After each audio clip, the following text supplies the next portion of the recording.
Assalamualaikum warahmatullahi wabarakatuh. Selamat datang di video pembelajaran pendidikan kewarganegaraan yang akan membahas mengenai negara konstitusi.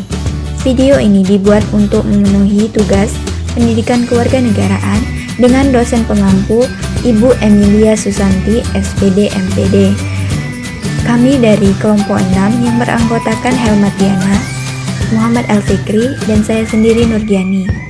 Baiklah, saya Nurdiani akan menjelaskan mengenai pengertian negara.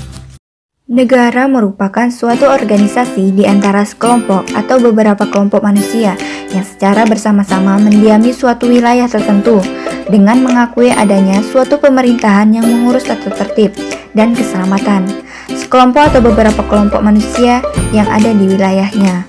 Secara umum, negara dapat diartikan sebagai suatu organisasi utama yang ada di dalam suatu wilayah karena memiliki pemerintahan yang berwenang dan mampu untuk turut campur dalam banyak hal dalam bidang organisasi di Indonesia. Terdapat beberapa elemen yang berperan dalam membentuk suatu negara, yaitu A. Masyarakat. Masyarakat atau rakyat merupakan suatu individu yang berkepentingan dalam suksesnya suatu tatanan dalam pemerintahan. Yang kedua ialah wilayah. Suatu negara tidak dapat berdiri tanpa adanya suatu wilayah. Di samping pentingnya unsur wilayah dengan batas-batas yang jelas. Yang ketiga, pemerintahan. Pemerintahan memiliki kekuasaan atas semua anggota masyarakat yang merupakan penduduk suatu negara dan berada dalam wilayah negara. Ada 4 macam teori mengenai suatu kedaulatan, yaitu teori kedaulatan Tuhan, kedaulatan negara, kedaulatan hukum, dan kedaulatan rakyat. Yang terakhir ialah pengakuan internasional atau secara de facto maupun de jure. Kemudian yang kedua ialah pengertian konstitusi. Kata konstitusi berarti pembentukan, berasal dari kata kerja yaitu constituer atau Prancis, atau yang artinya ialah membentuk. Yang dibentuk adalah negara. Dengan demikian, konstitusi mengandung makna awal atau permulaan dari segala peraturan perundang-undangan tentang negara. Belanda menggunakan istilah grondwet, yaitu berarti suatu undang-undang yang menjadi dasar dari segala hukum. Konstitusi memuat aturan-aturan pokok atau fundamental yang menopang berdirinya suatu negara. Terdapat 2 jenis konstitusi, yaitu konstitusi tertulis atau written constitution dan konstitusi tidak tertulis atau unwritten constitution. Ini diartikan seperti halnya hukum tertulis atau Gesetzrecht yang termuat dalam undang-undang dan hukum-hukum tidak tertulis atau ungeschrieben Recht yang berdasarkan adat kebiasaan. Sekian yang dapat saya jelaskan. Kemudian selanjutnya akan dijelaskan oleh teman saya Muhammad Al-Fikri. Tujuan dari konstitusi. A. Berbagai lembaga-lembaga kenegaraan dengan wewenang dan tugasnya masing-masing. Hubungan antar lembaga negara. Hubungan antar lembaga negara, pemerintah dengan warga negara atau rakyat. Adanya jaminan atas hak asasi manusia. Hal-hal lain yang sifatnya mendasar sesuai dengan tuntutan zaman. Konstitusi di Indonesia. A. Negara Indonesia adalah negara hukum. Negara Indonesia berdasarkan atas hukum, bukan berdasarkan atas kekuasaan belaka.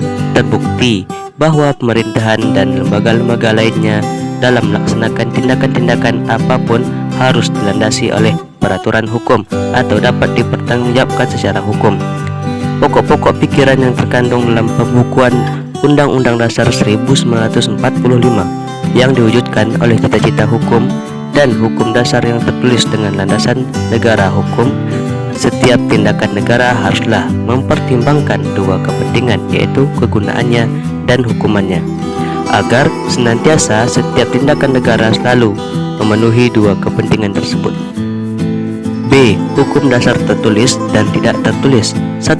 Hukum dasar tertulis, yaitu dasar hukum tertulis adalah undang-undang dasar yang menurut sifat dan fungsinya adalah suatu naskah yang memaparkan kerangka dan tugas-tugas pokok cara kerja badan-badan tersebut. Yang kedua, hukum dasar yang tidak tertulis, yaitu aturan-aturan dasar yang timbul dan terpelihara dalam penyelenggaraan negara meskipun tidak tertulis. Hukum dasar tidak tertulis mempunyai sifat-sifat.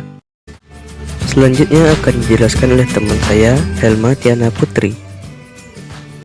C. Sistem pemerintahan negara menurut Undang-Undang Dasar 1945 hasil amandemen 2002. Sistem pemerintahan di Indonesia sebelum dilakukan amandemen dijelaskan secara terperinci dan sistematis dalam Undang-Undang Dasar 1945. Sistem pemerintahan negara Indonesia ini dibagi atas 7 yang secara sistematis merupakan pertanggungjawaban kedaulatan rakyat. Oleh karena itu, sistem negara ini dikenal dengan 7 kunci pokok sistem pemerintahan. Walaupun 7 kunci pokok menurut penjelasan tidak lagi merupakan dasar yudiris, namun mengalami perubahan. D. Hubungan antara negara dan konstitusi berhubungan sangat erat. Konstitusi lahir merupakan usaha untuk melaksanakan dasar negara.